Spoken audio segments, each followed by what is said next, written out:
حامد میر، حامد وہ صاحب نکالتے تھے اس کو. اس میں مکھن ڈبل روٹی کہانی تھی، وہ میری چھپی تھی. اور عید نمبر اس رسالے کا عید نمبر تھا. تو چنانچہ میرے گھر پہ جب لوگ آئے اور میری کہانی رسالے چھپی تھی تو میں نے ٹیبل کے اوپر وہ رسالہ رکھا ہوا تھا.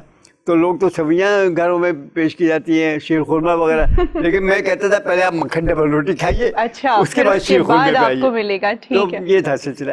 اس کے بعد پھر ایک سلسلہ چلتا رہا اور میری کہانی چھپی. اس کے اندر دوسرے نمبر کی جو کہانی تھی تعلیم و تربیت ایک رسالہ ہے، بالکل، اور وہ یہ نکالتے فیروسنس والے، ابھی بھی تعلیم و تربیت بالکل آتا ہے. بالکل اس میں تھا عقل مند الو، یعنی الو اور عقل مند. جبکہ آپ کو پتہ ہے آؤل جو ہے، الو جو ہے، وہ دوسری دنیا میں، وہ مغربی دنیا میں عقل مند کا سائن ہے. اور ہمارے الو کو الو سمجھا جاتا ہے. تو میں نے اس میں عقل مند الو دونوں کو شامل کر لیا تھا. ٹھیک ہے، تو یعنی بچپن سے ہی آپ کا یہ سلسلہ چل نکلا. اب تو لکھتے لکھتے ماشاءاللہ آپ نے تمام اپنی زندگی اسی سفر کے نام کر دی. اللہ کا شکر ہے کہ میں پھر خالصتاً نثر نگار ہو گیا اور میں نے ڈرامے لکھے، میں نے ناولس لکھی، میں نے جناب افسانے لکھے اور ریڈیو کے لیے کالمس لکھے اور مختلف مضامین جو مختلف اخبار اور رسائل میں چھپتے رہتے ہیں وقتاً فوقتاً. فرید صاحب، جو ادب ہے، افسانوی ادب، اس کی 4 اقسام ہوتی ہیں. ناول ہے، داستان ہے، ڈرامہ ہے، افسانہ ہے. تو خصوصی طور پہ آپ نے ڈرامے کا ہی انتخاب کیوں کیا؟ کیا اس میں وقت کم لگتا ہے سامعین کی توجہ حاصل کرنے کے لیے؟ نہیں، بنیادی طور پر پہلے میں نے ناولس لکھی اور اس کے بعد میں نے پھر افسانے لکھے. اور ڈراموں کا جہاں تک تعلق ہے، اس کا بڑا دلچسپ قصہ ہے. ریڈیو پاکستان کے ایک بڑے مشہور پروڈیوسر تھے اقبال جعفری صاحب، ان کا انتقال ہو گیا اور وہ ڈرامہ سیکشن کو دیکھتے تھے.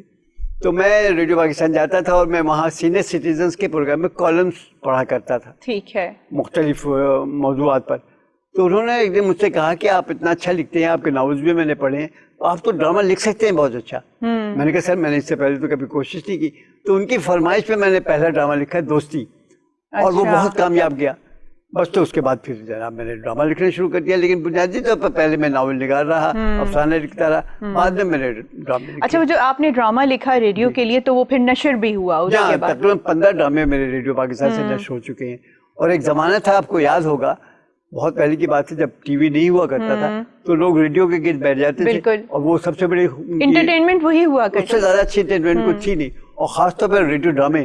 اور ہمارے یہاں ریڈیو پاکستان کراچی کی اسٹوڈیو نمبر 9 کہلاتا تھا وہ. اور اس زمانے میں یہ ہوتا تھا نثار صاحبہ کہ لوگ اپنے دکانوں سے چھٹی کر لیتے، اپنے کاروبار سے گھر جلدی واپس آ جاتے تھے کہ بھئی آج رات کو 9 بجے ریڈیو پاکستان کراچی کا ڈرامہ آئے گا، وہ ہمیں سننا ہے. تو وہ ڈراموں کی تو اپنی ایک شان تھی اپنی. اچھا فرید صاحب، کتنا یہ آج کے دور میں تو ٹی وی ہے اور آپ کو مختلف ڈرامے ناول نظر آتے ہیں، اس میں بہت ساری چیزیں، گلیمر آ جاتا ہے، لیکن ریڈیو کے زمانے میں تو صرف آپ کے آواز کے تاثرات ہوتے تھے جو کہ عوام تک آپ نے پہنچانے ہوتے تھے. تو کتنا مشکل کام ہوتا تھا کہ ایک ڈرامہ پورا آپ تشکیل دے رہے ہیں اور صرف آواز کے اثرات کے تحت وہ لوگوں میں مشہور ہو رہا ہے. آواز اور صوتی اثرات بھی ہوتے تھے. صوتی اثرات کا مطلب یہ کہ اپنی جو انسان کی آواز، اس کے علاوہ اگر کوئی چیز ہے کہ بھائی بارش ہو رہی ہے، اس کے پانی گرنے کی آواز ہے، برتنوں کے کھڑکنے کی آواز ہے، بالکل، تو صوتی اثرات اور انسانی آوازیں مل کر وہ ایک تاثر پیدا کرتی تھی اور ایسا خوبصورت تاثر پیدا کرتی تھی. یعنی بڑے بڑے ڈرامے ہیں جو آج بھی لوگوں کو یاد ہیں. ذوالفقار علی بخاری صاحب تھے، آپ کو معلوم ہے، ریڈیو پاکستان کے ڈائریکٹر. ایک ڈرامہ ان کا تھا لائٹ ہاؤس کے محافظ، اور اس کے اندر انہوں نے باپ بیٹے کا دونوں رول کیا تھا. بعد میں عبدالماجد نے بھی وہ کیا تھا. تو ڈرامے کی بڑی اہمیت ہے اور بہت ہی اچھا تاثر پیدا ہوتا ہے ڈرامے سے. تو یہ کتنا مشکل کام ہوتا ہوگا؟ خاصا مشکل، اس میں کوئی شک نہیں. دیکھیں ٹی وی ڈرامے بھی ہیں لیکن اس کے اندر تو سامنے آدمی دیکھ رہا ہوتا ہے. بعض اوقات تو 10 15 منٹ تک کوئی ڈائلاگ نہیں ہوتے اور موو کر رہا ہے وہ شخص ایک جگہ سے دوسری جگہ. لیکن ریڈیو میں تو آپ کو ہر چیز جو ہے آواز کی ذریعے آپ کو ظاہر کرنا ہوتا ہے. اگر آپ کو یہ بتانا ہے کہ آپ کے کسی شخص کے سینے پہ کھڑے ہو کے اس کے خنجر بھونک رہے ہیں تو آپ کو یہ کہنا پڑتا ہے کہ دیکھ میرے ہاتھ میں خنجر ہے اور میں نے اپنا گھٹنا تیرے سینے پہ ٹیکا ہوا ہے اور اب یہ خنجر تیرے سینے کے پار ہو جائے گا. بالکل، تب وہ سارا نقشہ کھنچ جاتا ہے اور پھر سننے والے کو پھر اسی میں مزہ آتا ہے، وہ اسی دنیا میں پہنچ جاتا ہے، اسی منظر نامے میں پہنچ جاتا ہے. ریڈیو ڈراموں کی اپنی حفاظت ہے. وائس آف امریکہ سے وی او سی سے ایک دفعہ ڈرامہ جب شروع ہوا تھا، 1935 کی بات ہے. 1935 کی بات ہے. اس میں انہوں نے ایک ڈرامہ پیش کیا تھا کہ جنگ شروع ہو گئی. اچھا. اور وہ جنگ زمانہ، اس کے بعد سیکنڈ ورلڈ وار شروع کا سلسلہ ہو گیا تھا. تو لوگ ریڈیو ڈرامے کو سن کے سمجھے تھے کہ واقعی جنگ ہو گئی. اچھا, یعنی اتنا خوبصورت تاثر پیدا کیا گیا. صحیح, بہت پرانا تعلق ہے آپ کا براڈ کاسٹنگ سے. بہت زیادہ. تو یہ صداکاری جو ہے بہت ذمہ داری والا کام ہے. تو آپ کیا سمجھتے ہیں کہ صداکاری یا ریڈیو پاکستان اس وقت عوام کی ایجوکیشن میں کوئی بہت مثبت کردار ادا کر رہا ہے؟ ریڈیو پاکستان نے بہت مثبت کردار ادا کیا تھا اور آج بھی کر رہا ہے. دیکھیے زبان, ہماری زبان اردو ماشاءاللہ ہے, اس کی خوبصورتی, اس کے لہجے اور اس کے تلفظ کا خیال رکھنا, ان تمام چیزوں کا ریڈیو پاکستان نے جتنا خیال رکھا ہے آج ٹیلی ویژن کے اوپر اس کا خیال نہیں رکھا جاتا. اور وہاں پر آپ کے اچھے خاصے لوگ ایسے ہوتے تھے جو وہاں صرف اس لیے موجود ہوتے تھے کہ آپ کا تلفظ ٹھیک کیا جا سکے. تو بہت بڑا اس کا اثر ہے. یہ تو بڑے فخر کی بات محسوس کی جاتی ہے فرید صاحب کہ ہمیں تو اردو صحیح سے بولنی ہی نہیں آتی, بات ہی نہیں کرنی آتی, اور انگلش بولنے میں بڑا فخر محسوس کیا جاتا ہے. دیکھیے میں بتاؤں آپ کو, ہماری زبان ہے, اور اردو کے بارے میں تو گلزار ایک بڑے مشہور شاعر ہیں, انہوں نے ایک بڑی خوبصورت بات کہی, کہنے کہ اردو زبان ایسی ہے کہ فقیری میں مزہ آتا ہے نوابی کا. یعنی اگر ایک فقیر بھی اردو بول رہا ہے تو وہ اپنے آپ کو نواب سمجھتا ہے. اور اردو ایک تہذیب کا نام ہے دراصل. اردو صرف ایک زبان نہیں ہے, ایک پوری تہذیب, ایک پوری کلچر کا نام اردو ہے. اردو سے مجھے آپ کو بڑی بات چیت کے درمیان مجھے اندازہ ہو رہا ہے کہ بہت ہی شدت سے لگاؤ ہے, بہت گہری دلچسپی. میں دیکھیے حتی الامکان کوشش کرتا رہا ہوں ہمیشہ.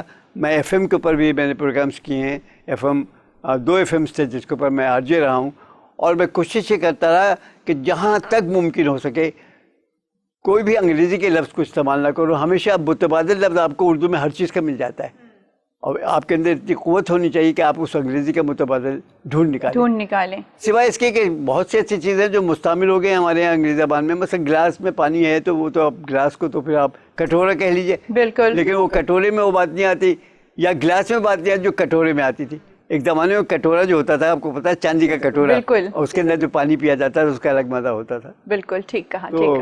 اچھا فرید صاحب, ایک لکھنے والا جو لکھاری ہوتا ہے, آپ بھی لکھتے ہیں, بہت عرصے سے لکھتے آ رہے ہیں, تو کیا مقصدیت ہوتی ہے آپ کے سامنے؟ آپ کے جو ڈرامے یا افسانے ہوتے ہیں وہ کس معیار کے ہوتے ہیں, اور کیا مقصدیت آپ عوام کو دیتے ہیں جب ایک قاری پڑھتا ہے؟ صحیح فرمایا کہ دیکھیے ایسے عام طور پہ افسانے, ایسے بھی ایبسٹریکٹ افسانے بھی لکھے جا رہے ہیں کہ جس کے اندر کوئی مقصدیت آپ کو نہیں دکھائی دیتی. بالکل. اور وہ آپ کو بس ایک کسی خدا علم کہاں سے کہاں لے جاتے ہیں. لیکن میں بڑے فخر کے ساتھ یہ کہتا ہوں, اور مجھے اس بات کی خوشی ہے, میں نے اب تک تقریباً 50-60 سے زیادہ افسانے لکھے ماشاءاللہ. تو میرے کوئی افسانہ بھی ایسا نہیں کہ جس کو آپ پڑھیں اور اس کے اندر کوئی مقصد یا اس کا کوئی نتیجہ نہ نکلتا ہو. بلکہ ابھی حال میں ہی میں نے ایک افسانہ لکھا. آپ یہ دیکھیں کتنی غلط فہمی پیدا ہو جاتی ہے بعض دفعہ. مثلا ہم ٹی وی کے اوپر جب بیٹھتے ہیں یا ریڈیو کے اوپر جب ہم بات کرتے ہیں, اگر کوئی طبی مسئلہ درپیش ہے تو ہم کسی دوا کا نام نہیں لیتے کیونکہ وہ اشتہار بن جاتا ہے. تو ایک بڑا خوبصورت واقعہ ہوا کہ ایک گاؤں کی لڑکی تھی بیچاری, وہ ریڈیو سننے کی شوقین تھی. جی. تو وہ اس پہ اپنا جناب خواتین کا پروگرام سنتی تھی جس کے اندر طبی مشورے بھی ہوتے تھے. تو ڈاکٹر صاحب کہنے لگے کہ بھائی جب لڑکی جوان ہونے لگتی ہے تو اس کے اندر خون کی کمی واقع ہونے لگتی ہے, اور خون کے ذرات کے اندر سرخ ذرات بڑے ضروری ہیں, اور اس کے لیے آئرن, لوہا بہت ضروری چیز ہوتا ہے, کیلشیم کے ساتھ ساتھ یہ تمام چیزیں. تو دوا کا نام وہ نہیں لے پا رہے تھے. اب وہ بیچاری گاؤں کی لڑکی, اس کو پتہ ہی کچھ نہیں تھا. اس کا بھائی مغناطیس سے چھوٹے چھوٹے چھروں کے ساتھ کھیلا کرتا تھا, اور وہ کہتا تھا دیکھو بہن یہ کتنا واقعی اس کے اندر کتنی طاقت ہے لوہے کے اندر, یہ مغناطیس کو چمٹا لیتا ہے یا مغناطیس اس کو چمٹا لیتی. تو بیچاری رات کو سوتے ہوتے ایک چھرا لے کے روزانہ کھاتی تھی, وہ آئرن سمجھتے ہوئے. اس کے بعد تو ظاہر ہے کہ وہ جا کے اس کے پیٹ میں بلاک ہو گیا, آپریشن ہوا. تو جب ڈاکٹر نے پوچھا, اور اتفاق کے بعد جس ڈاکٹر نے آپریشن کیا تھا وہ وہی ڈاکٹر تھے جو کہ ریڈیو پر پروگرام کرتے تھے. دنیا گول ہے, کتنی عجیب بات ہے. بالکل. تو اس نے پوچھا انہوں نے ڈاکٹر صاحب نے کہ بھائی یہ تمہارے پیٹ میں یہ چھرے کہاں سے آ گئے لوہے کے؟ تو کہہ لے کہ میں ریڈیو پروگرام سنتی تھی, اس میں ایک ڈاکٹر صاحب چھروں کے لوہے کے ذکر کرتے تھے, آئرن, اور کسی دوا کا. تو میں نے کہا چلو بھائی آئرن میں کھانے شروع ہو جاؤ. تو کہہ لے کہ تمہیں یاد ہے اس ڈاکٹر کا کیا نام ہے؟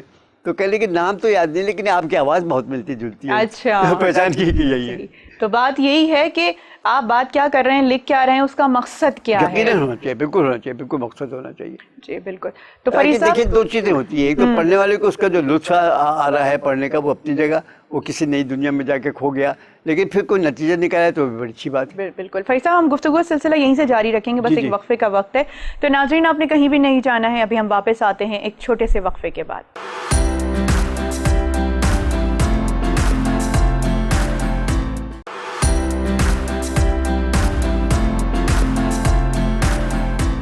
ویلکم بیک ناظرین، ہم واپس آ چکے ہیں اور گفتگو کا سلسلہ ہم وہیں سے جوڑیں گے. جی فرید صاحب، ہم مقصدیت کے حوالے سے بات کر رہے تھے.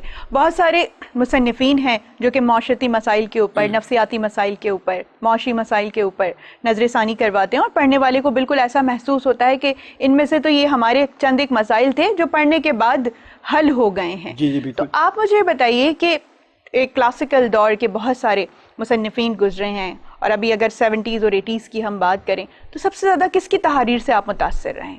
دیکھیے، وہ جو پرانے اساتذہ جو گزر چکے ہیں، جس کے اندر ڈپٹی نذیر احمد سے آپ لے لیجیے، بالکل، اس کے بعد کرش چندر اور یہ نہ جانے کون کون یہ تھے بڑے بڑے، ان کی بنیادی طور پر بڑی حیثیت ہے، اور میں ان کو اس طرح گردانتا ہوں ان اساتذات کو کہ وہ بنیاد ہیں اردو زبان کی اور اردو علم و ادب کی. لیکن وہ بنیاد آپ دیکھیے، جیسے اس عمارت میں بیٹھا ہوں، اس کی ایک بنیاد ہے. وہ بنیاد زمین کے اندر دفن ہے، وہ ہمیں دکھائی نہیں دیتی، اوپر سے ساری چیزیں دکھائی دیتی، لیکن وہ بنیاد اگر مضبوط ہے تو پھر عمارت مضبوط ہے. تو وہ جو پرانے اساتذہ تھے، ان کا لکھا ہوا جو کچھ تھا وہی آج ہماری اردو زبان کی بنیاد بنی ہوئی ہے، اور اسی کے اوپر ہم نے اپنی نئی بلڈنگ بنا رکھی ہے. دیکھیے، میرے افسانوں میں اور میرے ناولوں میں اور میرے جتنی تحریر ہے، اس کے اندر میں 3 چیزوں کا خیال رکھتا ہوں، اور کوئی بھی پڑھنے والا یقیناً کہتا ہے کہ ہاں یہ چیزیں اس میں ملتی ہیں. ایک، میں اپنے وطنیت کا، پاکستانیت کا بہت خیال رکھتا ہوں. میرے ہر افسانے میں، میرے ہر ناول کے اندر پاکستان کا تذکرہ ضرور ہوتا ہے، بہت ہی مثبت طریقے سے ہوتا ہے.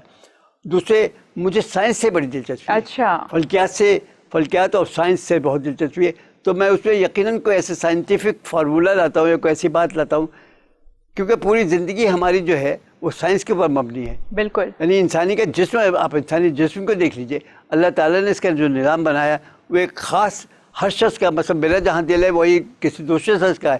جو نظام میرے دل کا ہے، خون کا، وہ گردش کا ہے، اور جو کچھ وہ کام کر رہا ہے وہ دوسرے شخص کے دل میں وہی کام. وہ کوئی یہ نہیں کہ اس کا دل سے محبت کر رہا ہے، اس کے دل میں بھی بالکل صحیح کہا آپ نے، بالکل ٹھیک کہا. تو میں ایک سائنس کا اور مذہب کا اور اپنے وطن کا، ہاں وطن کا میں نے ذکر کیا. پھر ایک میں مذہب، ہم سچے اسلام کے پیروکار ہیں، اللہ کا تعالیٰ شکر الحمدللہ کہ ایک ایسا پکا ایسا مذہب ہمارے پاس ہے کہ جس کے اندر کوئی کلام نہیں ہے.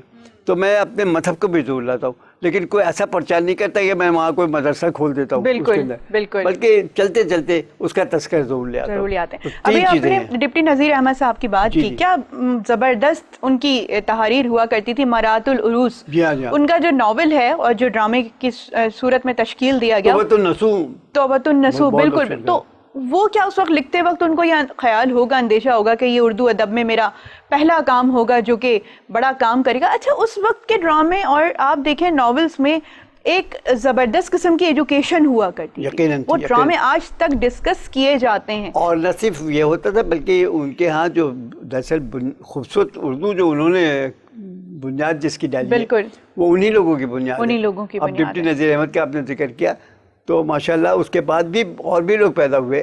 اب آپ ان کو دیکھ لیجیے، اس کے بعد ہمارے لکھنے والے آئے، قرۃ العین حیدر کو آپ لے لیجیے، انتظار حسین صاحب ہیں، حسین صاحب جو ہے ماشاءاللہ کیا زبردست ہے. منٹو اب تک زندہ ہیں، منٹو کے اشفاق احمد صاحب اس کے بعد ہیں، بالکل. تو یہ بڑے بڑے نام ہیں، اور شکر الحمدللہ کہ مجھے بڑی خوشی محسوس ہوتی ہے کبھی کبھی یہ سوچ کر کہ جتنے اچھے لکھنے والے ہیں میں نے سب کو پڑھا ہے، اور خاصا میرا مطالعہ جو وسیع رہا ہے، نہ صرف اردو زبان کو بلکہ میں نے انگریزی کے لٹریچرز کو بھی، اسی لیے میں نے بھی ترجمے بھی کیے ہیں.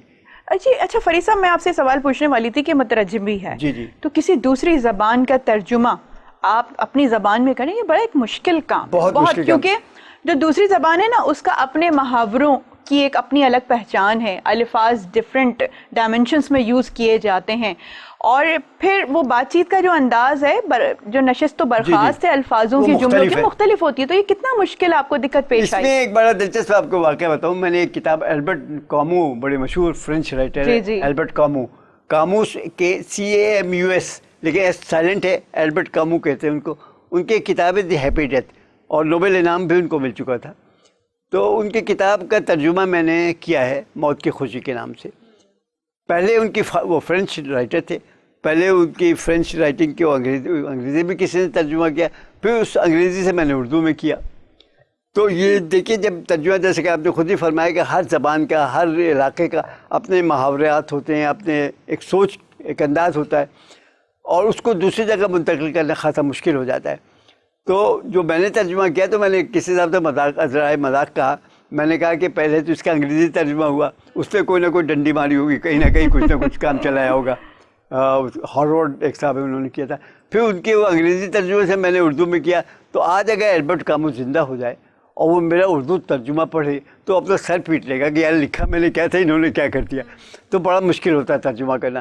لیکن اس کے باوجود کوشش یہ کرنی چاہیے حتی الامکان کہ جہاں تک ممکن ہو آپ ان کے جو محاورات ہیں یا ان کے جو اپنے مخصوص چیزیں ہیں اس کو کسی طرح اپنے ہاں کے جو ماحول ہے اس میں لے آئیے. ایک زمانے میں لوگ جب ترجمہ کیا کرتے تھے تو وہ کرتے کیا تھے کہ نام تک بدل دیتے تھے. انگریز نام ہے تو اس کا نام کوئی پاکستانی نام رکھ دیتے تھے, جگہ کا نام تبدیل کر دیتے تھے. لیکن اچھا مترجم وہ ہے, اس کی وجہ یہ ہے کہ اس سے معلومات بڑھتی ہے. آپ ایک کا نام بتاؤں, آپ کو نام سنا ہوگا, منشی تیرتھ رام فیروز پوری. یہ صاحب تھے 1910 سے لے کر 1960 تک انہوں نے تقریباً 70 یا 80 90 انگلش ناولس کی ٹرانسلیشن کیے ہیں. یہ ان کی خصوصیت تھی کہ وہ انہی مقامات کے ذکر کرتے تھے, انہی ناموں سے چلتے تھے وہ. تو ان کو میں نے بتحاشا پڑھا. تو اس کے بعد پھر مجھے شوق ہوا تو میں نے بھی خاصی کتابوں کا ترجمہ کر ڈالا. تو اب تک کتنے کتابوں کے ترجمے کر چکے ہیں آپ؟ میں نے جو سب سے پہلے ترجمہ کیا تھا وہ ایک صاحب ہیں البرٹ کامو کا, جیسا میں نے ذکر کیا. اس کے بعد ایک ہے پولو کولیو, ساؤتھ امریکہ کے وہ رائٹر ہیں پولو کولیو.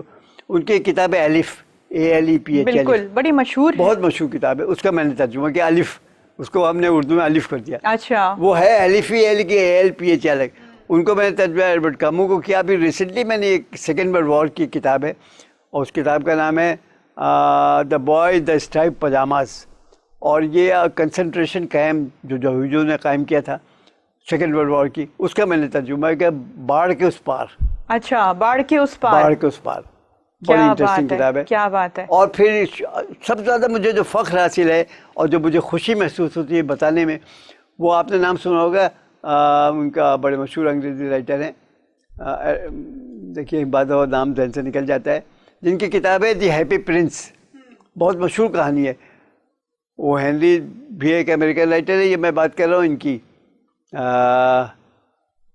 دیکھیے نام مجھے ابھی ذہن میں نہیں آ رہا. جی بالکل, کوئی نہیں, ہم بات کا تسلسل شروع کریں گے تو پھر وہ آپ کو ذہن میں آ جائے گا. بالکل. تو وہ انہوں نے ان کی کتاب ہے دی ہیپی پرنس, اور شارٹ اسٹوری ہے وہ. ریڈیو پاکستان نے مجھ سے کہا کہ اس شارٹ اسٹوری کو آپ ڈراماٹائز کریں. اچھا. تو میں نے خوش باش شہزادے کے عنوان سے اور اس کو میں نے ٹرانسلیٹ کیا اور وہ ڈرامہ ریڈیو پہ پیش بھی ہوا. تو وہ مجھے اس لیے کہ بہت ہی مشکل کہانی ہے وہ.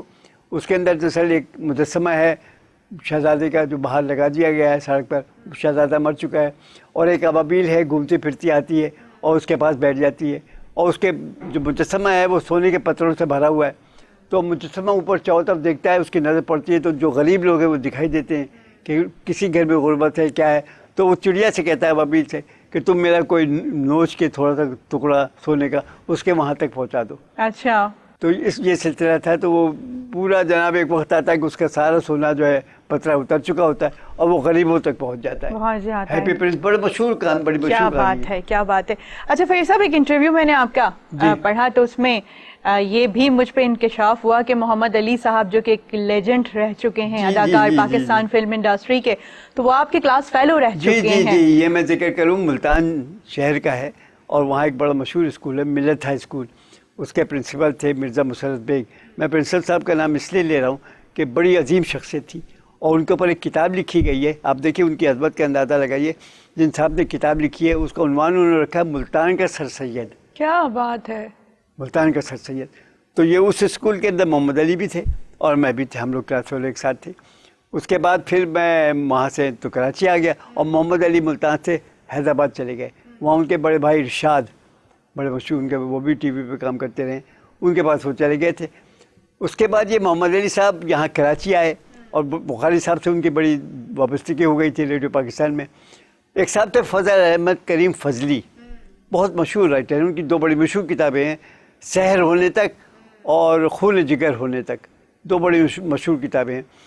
انہوں نے نازوال نمبر 2 میں ایک ادارہ قائم کیا تھا دبستان ادب کے نام سے, اور انہوں نے پہلی فلم بنائی چراغ جلتا رہا, جس کے اندر محمد علی صاحب نے پہلی کیا تھا, اور دیبا بھی اس میں تھی اور دیبا بھی اس میں تھی.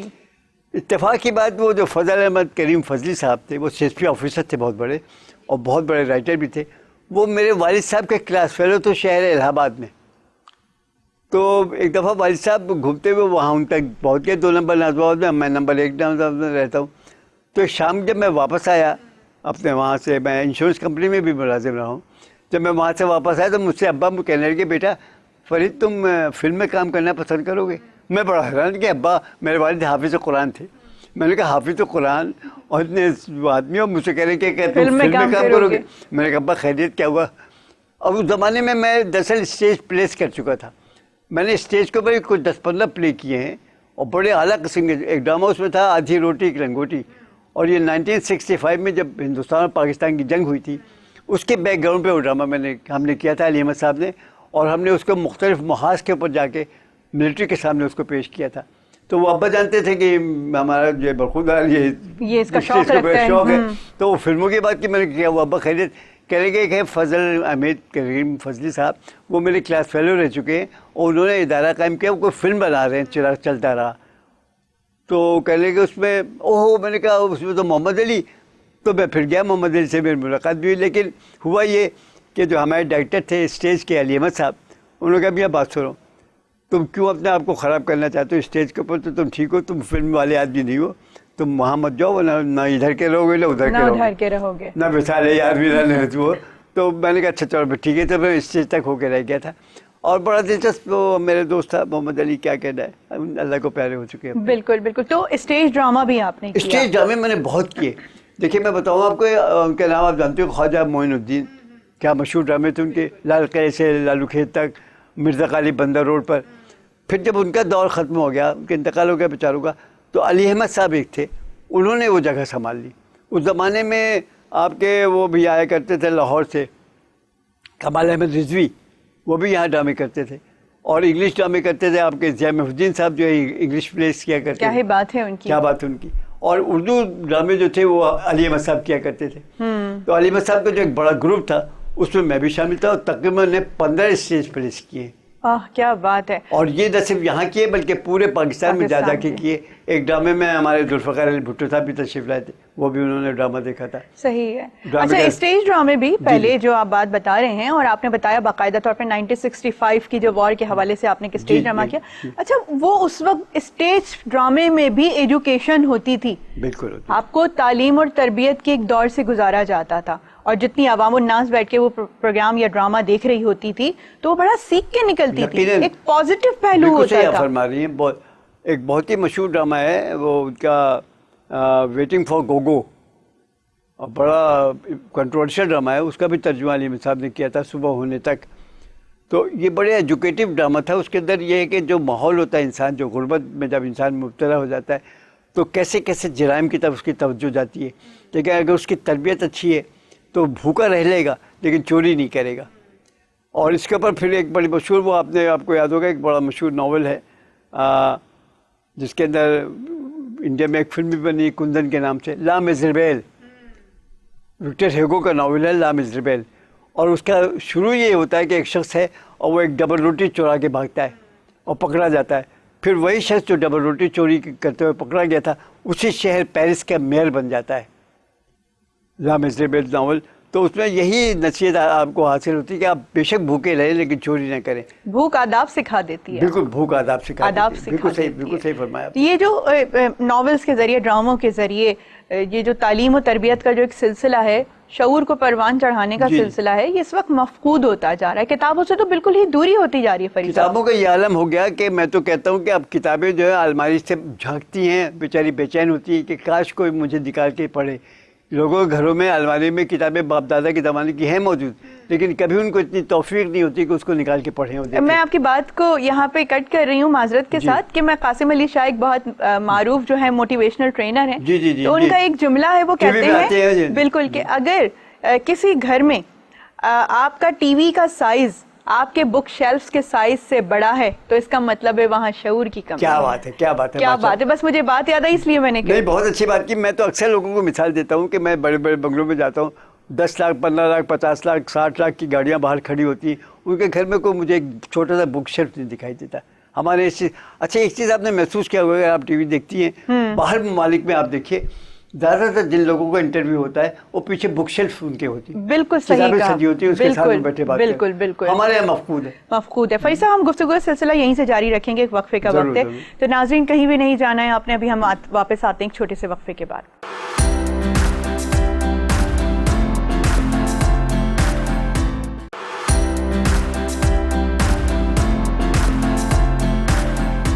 ویلکم بیک ناظرین، اب واپس آ چکے ہیں اور گفتگو کا سلسلہ ہم وہیں سے جوڑیں گے جہاں سے منقطع کیا تھا. تو فریض صاحب ہم کتابوں کے بارے میں بات کر رہے تھے کہ مغرب میں جب انٹرویوز کیے جاتے ہیں تو بک شیلفز نظر آتے ہیں، اور ابھی بھی وہ لوگ جو علم و ادب میں گہری دلچسپی رکھتے ہیں جی کتابیں ان کو بڑا ایک نیا منفرد انداز دیتی ہیں، اور حقیقت بھی یہی ہے کہ کتابیں آپ کو بہترین انسان بنا دیتی ہیں. اب آپ نے کتابوں کا ذکر چھیڑا، میں تو بچپن سے میں اب اگر کبھی آپ کو موقع ملے میں آپ کو دعوت دیتا ہوں کہ آپ میرے یہاں تشریف لائیں میرے گھر پہ. تقریباً میرے پاس 2000 کتابیں اللہ کا شکر ہے موجود ہیں، اور میں بڑے فخر سے یہ بھی لوگوں کو بتاتا ہوں کہ اس میں کوئی کتاب بھی ایسی نہیں. دیکھیے کچھ کتابیں ایسی ہوتی ہیں جو آپ کو شروع سے بسم اللہ الرحمن الرحیم سے لے کے لاسٹ تک ختم شد جہاں لکھا ہوتا ہے پوری پڑھنی ہوتی ہے، جیسا کوئی ناول ہے. کچھ کتابیں ایسی ہوتی ہیں جو ریفرنس کے طور پر ہوتی ہیں، جیسے ماشاءاللہ ہماری مذہبی کتابیں بھی آپ ریفرنس کے طور پہ دیکھ سکتے ہیں. تو میں بڑے فخر سے کہتا ہوں کہ تقریباً یہ 1,500-2 ہزار کتابیں، ان سب کو میں ہر ایک کتاب کو یقیناً کھول کے پڑھ چکا ہوں، اور مجھے معلوم ہے کہ کس سبجیکٹ کے اوپر یہ کتاب ہے. تو جیسے کہ میں آپ کو بتا رہا تھا، کتاب کے بغیر مجھے بعض اوقات تعجب ہوتا ہے کہ کیسے لوگ زندہ ہیں، کیسے زندہ رہتے ہیں. اچھا مجھے شاید آپ اس بات پہ تعجب کریں کہ مجھے کتاب پڑھے بنا رات میں نیند نہیں آتی، عادت ہے یہ میرے والد صاحب نے عادت ڈلوائی ہے کہ پینسل میرے ہاتھ میں ہوتی ہے، اور جب میں کوئی اس کا سبق پڑھتی ہوں یا کوئی پیج پڑھتی ہوں تو میں انڈر لائن کرتی جاتی ہوں جو بھی بات مجھے اچھی لگتی ہے. تو خود میں محسوس کرتی ہوں کہ آپ کی شخصیت میں بہت زیادہ بدلاؤ آتا ہے. یہی سوچتے ہوئے آپ کی ذات کو دیکھتے ہوئے اور آپ کی باتیں سن کے، آپ کا انٹرویو میں پہلے بھی سن چکا ہوں، ایک کتاب میں آپ کے لیے لے کے آیا ہوں. بے حد شکریہ، یہ میرے لیے بڑا قیمتی تحفہ ہوگا.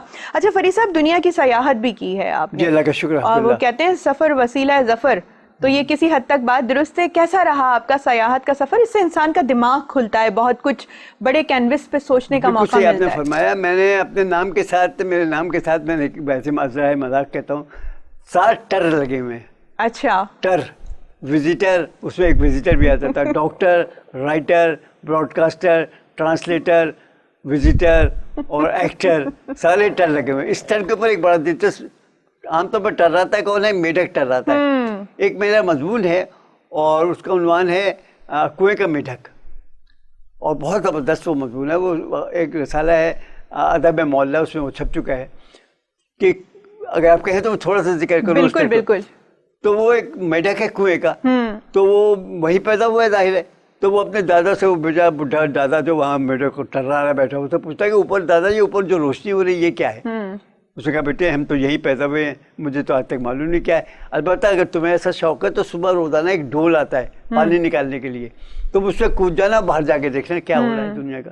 تو چنانچہ یہی دن دوسرے دن صبح وہ ڈھول پانی لینے کے لیے کوئی ڈالتا ہے رسی سے، تو بیٹے کا بچہ اس میں کود جاتا ہے اور وہ شہر میں پہنچ جاتا ہے. قصہ تو بہت لمبا ہے، لیکن جو چیز میں بتانا چاہ رہا ہوں یہ ہے کہ وہ جا کے کنارے کہیں لکڑی ہوتی ہے، وہ درخت ہوتا ہے، اس کے ساتھ بیٹھ جاتا ہے. ایک بس آ کے وہاں رکتی ہے. اچھا. اس میں سے 2 شخص اترتے ہیں، ان کا آپس میں کچھ چکر خوب لڑتے ہیں آپس میں، ایک دوسرے گالم گلوچ اور مارم پیٹی.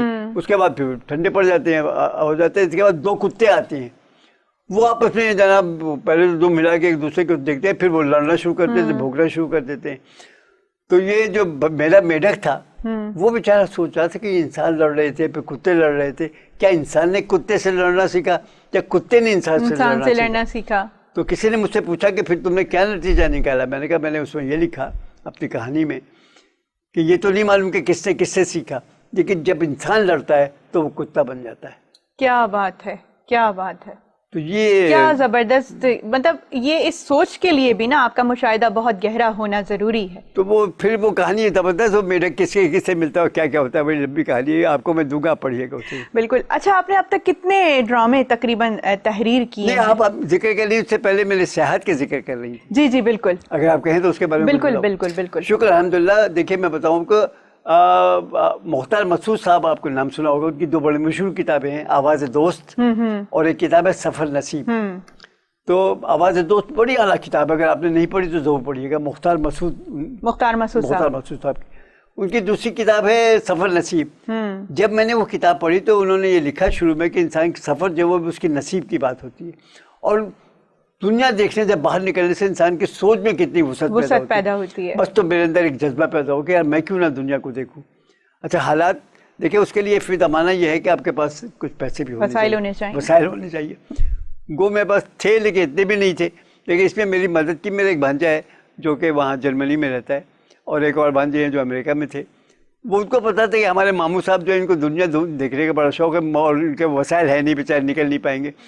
تو میں اس لیے یہاں بھی بتانا چاہ رہا ہوں ٹی وی کے اوپر لوگوں کو کہ میرا وہ جو بھانجا تھا, فروخ اس کا نام ہے, وہ ایک دن جناب اس نے مجھے لا کے پاسپورٹ میں نے بنوا رکھا تھا, ایک ہاتھ میں ٹکٹ مجھے دیا, اور وہ جناب مختلف اس کا تھا. تو پھر میں نکلا. اس کے بعد میں نے یورپ کی اچھی خاصی سیر کی, یورپ کے کافی ممالک میں گیا, پیرس اور آپ کا جرمنی اور یہ وہ لندن کو خوب کھنگالا میں نے.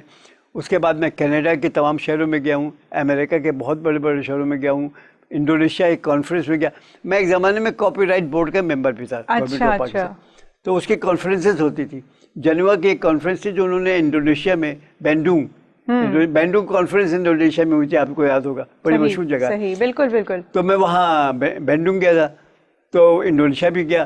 پھر مسلمان ہیں, انہوں نے کی حیثیت سے آپ کو مکہ مدینہ تو جانا ہی جانا ہے, اللہ کا شکر الحمدللہ کہ میں نے عمرہ بھی کیا, تو یہ بھی دیکھا. تو ایک دنیا دیکھنے کا مجھے موقع ملا. اور سب سے زیادہ خوشی مجھے اس وقت ہوئی تھی جب میں جرمنی گیا, تو میرے بھانجے صاحب جنہوں نے مجھے دراصل یہ تمام صورتیں پیدا کی تھی, وہ مجھے فرینکفرٹ سے ہائیڈلبرگ لے گئے. اچھا. اور ہائیڈلبرگ میں ہمارے علامہ اقبال جو تھے ہائیڈلبرگ میں, انہوں نے وہاں پڑھتے تھے. ایک جگہ ہے, اگر آپ ہائیڈلبرگ جائیں دیکھیں تو اس کو اوفر اقبال اس کا جگہ ہے, اسٹریٹ کو اوفر کہتے ہیں, UFER اوفر. وہ اقبال کے نام پر ہے. اور اس بورڈ کے نیچے کھڑے ہو کے میں نے تصویر کھنچوائی, اور مجھے بڑا فخر محسوس ہوا کہ آج میں وہاں کھڑا ہوں کہ جہاں علامہ اقبال نے آ کے تعلیم حاصل کی اور رہے وہاں پہ. کیا بات ہے جناب, کیا بات ہے. اچھا فرید صاحب, مجھے بتائیں کہ اب تک میں سوال کیا تھا ابھی, کتنے ڈرامے آپ اب تک تحریر کر چکے ہیں؟ میں نے تقریباً 15 سے 20 ڈرامے لکھے ہیں, جس کے 2 ڈرامے بھی ہیں, 2 انگریزی ڈرامے بھی ہیں, جو ایک دفعہ BBC نے ایک دفعہ کمپٹیشن کروایا تھا, BBC لنڈن انگلش ڈرامے, وہ میں نے ان کو بھیجا تھا. وہ کمپٹیشن میں جیت تو نہ پایا, لیکن بہرحال وہ 2 انگلش ڈرامے بھی میں نے لکھے. آپ نے تحریر کیا. اور تقریباً 15 یا 20 ڈرامے میں نے اردو کے لکھے, جو کہ ریڈیو کے اوپر نشر ہوئے ہیں. عمومی خیال TV کے لیے بھی میں نے لکھا ہوا ہے, ڈرامہ رکھا ہوا ہے, لیکن ان کے نخرے بہت ہیں, ان کا ایک خاص انداز ہے. پاس اب نام تو نہیں لینا چاہیے تھا, لیکن بہرحال میں وہاں گیا تھا. انہوں نے کہا کہ آپ کی تحریر سے ہمیں کوئی وہ نہیں ہے, اور آپ کا جو کنسیپٹ ہے, جو سوچ ہے, وہ بھی بہت اعلیٰ ہے, لیکن آپ اس کو اس پیٹرن پہ بنا کے لے آئیں. وہ 3 خانے بنانے پڑتے ہیں, کردار کا نام اور کیا ہوا. اور اب میں نے کہا بھائی میرے پاس اتنا وقت نہیں کہ میں اس کو کر سکوں. تو TV کے ڈرامے بنے پڑے ہیں, لکھے ہوئے ہیں, واللہ علم کب موقع ملے گا. صحیح ہے, صحیح ہے. اچھا, یہ عام تاثر پایا جاتا ہے کہ ایک اچھا لکھنے والا اچھا بول نہیں سکتا, اور یہ ایک مختلف قسم کے 2 خصوصیات ہیں کہ ایک یا تو شخص بہت زیادہ اچھا لکھاری ہوتا ہے یا بہت ہی اچھا بول سکتا ہے. لیکن آپ کالج کے زمانے میں بڑے اچھے مقرر رہ چکے ہیں. ہاں, صرف ہوا کیا تھا, بولنا اور مقرر ہونا 2 مختلف چیزیں ہیں. بولنا یا باتیں کرنا, ایکچولی میرا انداز بالکل مختلف تھا. عام طور پہ ہمارے یہاں کالج کے جو ڈیبیٹس ہوتی ہیں, آپ نے بھی حصہ لیا ہوگا. بالکل لیا ہے. تو اس کا ایک خاص انداز ہوتا ہے.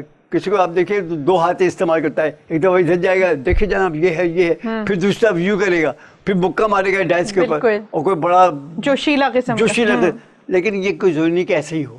مجھے ہمارے پروفیسر صاحب تھے, ان کا نام تھا ملک بشیر رحمان, اردو ادب کے بڑے مشہور وہ رائٹر بھی رہے ہیں, کہانیاں افسانے لکھتے تھے.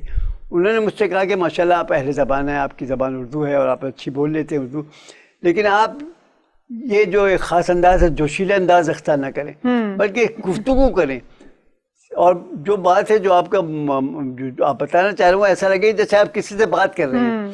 تو میں نے جتنی تقاریر میری ہوتی تھی, وہ بالکل ایسا لگتا تھا جیسے میں عوام سے یا پبلک سے, جس کو میں سنا رہا ہوں, اس سے بات کر رہے ہیں. تو چنانچہ اس نتیجہ اس کا یہ ہوا کہ میں نے اچھے خاصی ٹرافیز حاصل کی. نشتر میڈیکل کالج ملتان کا, وہاں میں نے 3 سال پہلی فرسٹ پرائز لی, اور اس کی جو ٹرافی تھی وہ اپنے کالج کے لیا. گورنمنٹ کالج کوئٹہ سے میں نے انعام حاصل کیا. گورنمنٹ کالج لاہور, وہاں جا کے آپ کو اتنے بڑے بڑے ڈبیٹرس ہوتے تھے, وہاں سے میں نے انعام حاصل کیا. تو اچھے خاصی میں نے جو ہے ڈبیٹنگ کے اندر ٹرافیز حاصل کی ہیں.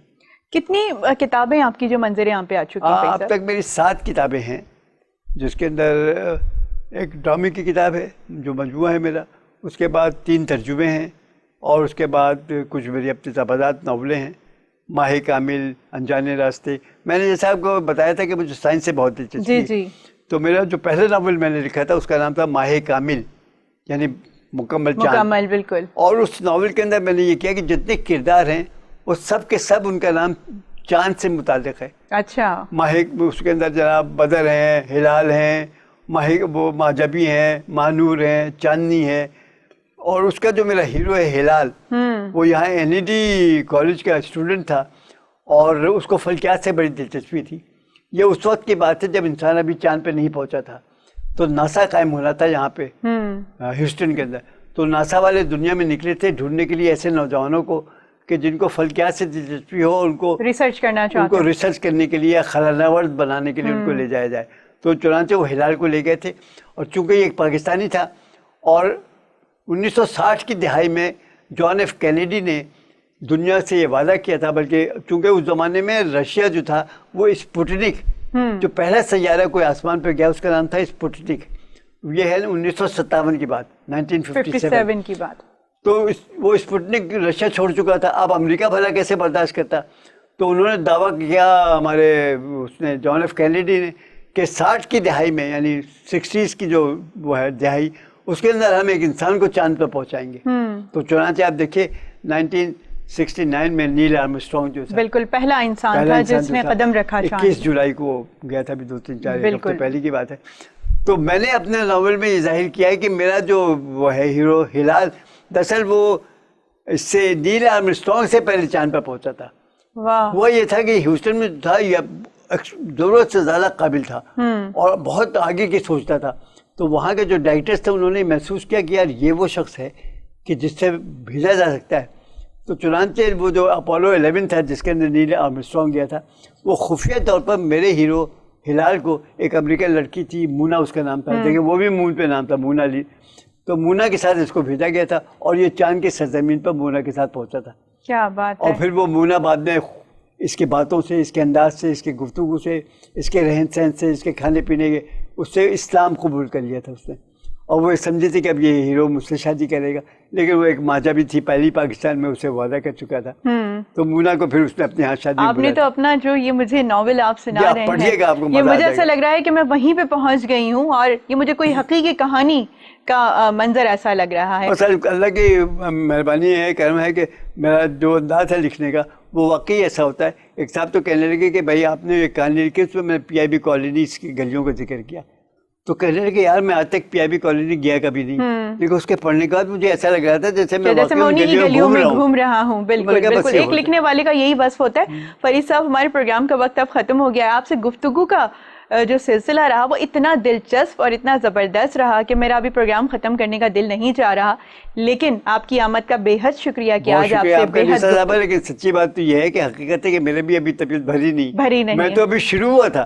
میرے پاس تو ابھی ایک بہت کچھ بتانے کے لیے آپ کو تھا، لیکن بہرحال یہ وقت کا بہت بڑا. اور دیکھیے میں بتاؤں آپ کو، وقت کی بڑی اہمیت ہے، بہت اہمیت ہے، اور اس کا خیال رکھنا آپ کو پتہ ہے یہ اس سے زیادہ اہم بات ہے، بہت زیادہ اہم بات ہے. اور پھر گیا وقت ہاتھ آتا نہیں، تو یہ بھی بات ہے. اور وقت بہت ظالم ہے، بالکل. وقت کے اوپر تو بڑی بڑی کہانیاں ہیں. تو چونکہ آپ بہرحال مجبوری ہے اور آپ ایک فارمیٹو پروگرام کا جو کہ فالو کرنا ہے. ہم نے بہت کچھ سیکھنے کو ملا آج کے پروگرام میں. مجھے تو بڑا مزہ آیا، چونکہ آپ کی سائنس میں گہری دلچسپی سے مجھے بھی آج بہت کچھ چیزیں سیکھنے کو، سننے کو ملی. آپ کا بے حد شکریہ کہ آج آپ ہمارے اسٹوڈیو میں. اور میں بھی آپ کا شکریہ ادا کرتا ہوں کہ آپ نے مجھے بلایا، مدعو کیا، اور مجھے نہ صرف آپ سے بات کرنے کا موقع ملا بلکہ یہ کہ ہماری باتیں اور دنیا بھی سن لے گی. بالکل، بے حد شکریہ، بہت شکریہ آپ کا، بڑی نوازش. تو ناظرین، یہ تھا ہمارا آج کا پروگرام. یقینی طور پہ فرید صاحب سے ہونے والی گفتگو میں آج آپ کو اردو ادب کے علاوہ سائنس اور فکشن کے بارے میں بھی بہت کچھ سیکھنے کا موقع ملا ہوگا. تو اپنی میزبان نساء احمد کو اگلے پروگرام تک کے لیے اجازت دیجیے گا. اپنا بہت زیادہ خیال رکھیے گا. اللہ نگہبان.